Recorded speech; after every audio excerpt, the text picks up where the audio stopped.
Sonny, KFAQ, Dibble, Texas. You're on the Savage Nation. Go ahead, please. Hello? Yes, what's on your mind? Oh, doctor, I just wanted to know where I might ascertain your train track book. You know, it's an interesting question. The book is not published till next week.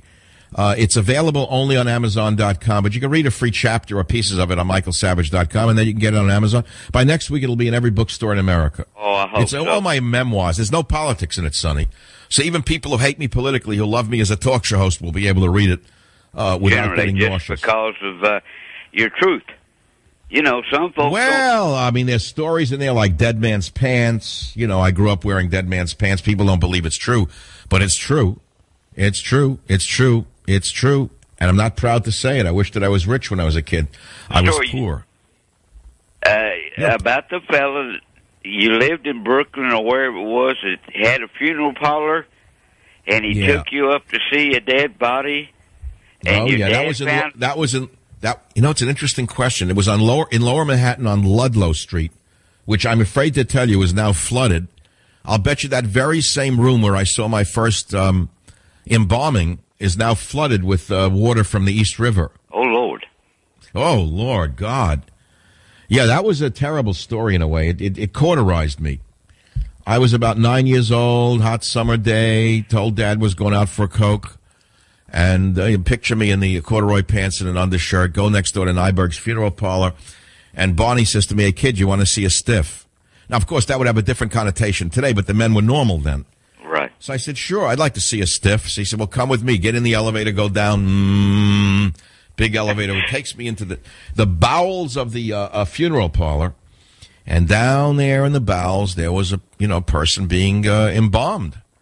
So I watched it. I mean, I didn't freak out. I just said, okay, that's what happens when you die, not pretty, but that's it. Then, okay, hot day, go back up on the elevator, come back on the street. There's Dad out on the street looking which way for me, every which way for me. And he looks at me and he sees my face had changed. And he says, "Where were you, Michael?" And I said, "Well, I was with Barney in there."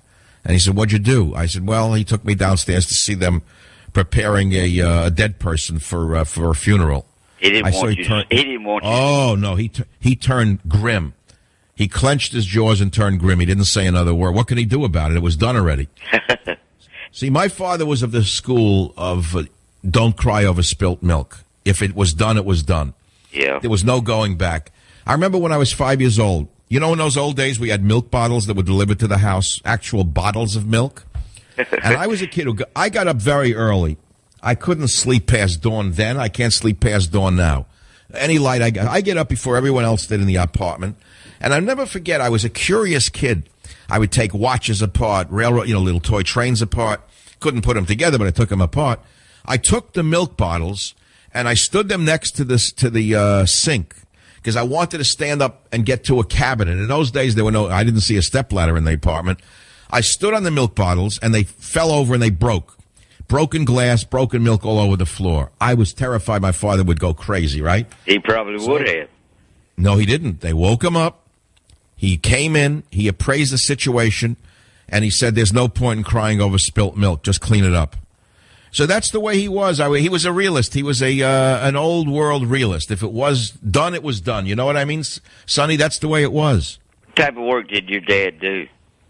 He owned a little store. He sold antiquities.